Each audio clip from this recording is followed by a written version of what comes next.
ചെറു ബോട്ടുകളിൽ കൊണ്ടുപോയ ആൾക്കാർ എത്ര കോടിയാണ് സമ്പാദിച്ചത്? 30 കോടിയാണ് സമ്പാദിച്ചത്. എത്ര കോടിയാണ് മഹാകുംഭ് മേളയിൽ വന്നത്? എല്ലാവരും ഭക്തിപൂർവം ആ പ്ലാനറ്ററി പൊസിഷനിൽ ഒരു കോൺസ്റ്റലേഷൻ മുകളിൽ വന്നു നിന്ന് ത്രിവേണി ഗംഗയുടെ ചില തട്ടുകളിൽ അതിന്റെ അനുഗ്രഹം ഉണ്ടാവുമെന്ന് പറയുമ്പോൾ ആ ഹോളി ഡിപ്പിനാണ് വരുന്നത്. സ്നാൻ എന്നാണ് അതിന് പറയുന്നത്. അതിനുവേണ്ടി വന്നതാണ്. അവർക്ക് 60 ദിവസം തികഞ്ഞില്ല എന്നാണ് പറയുന്നത്. ഈ 60 70 കോടി വന്നു. ഒരാൾ ഒരു ദിവസം 1000 രൂപ വെച്ച് ചെലവാക്കാതെ അവിടെ പറ്റുമോ? അവിടുത്തെ തുഴച്ചിൽ നടത്തുന്ന വള്ള സൗകര്യങ്ങൾ, ചെറു ബോട്ടുകളിൽ കൊണ്ടുപോയ ആൾക്കാർ എത്ര കോടിയാണ് സമ്പാദിച്ചത്? 30 കോടിയാണ് സമ്പാദിച്ചത്. ഇതൊക്കെ ഏത് സർക്കാരിന് കൊടുക്കാൻ പറ്റും?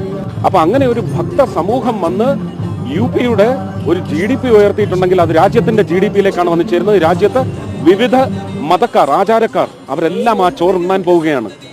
അതിനെ നിന്ദിക്കുന്നവർക്ക് അവരുടെ DNA-യിലെങ്കിലും ഇത്തിരി ലജ്ജ വേണം.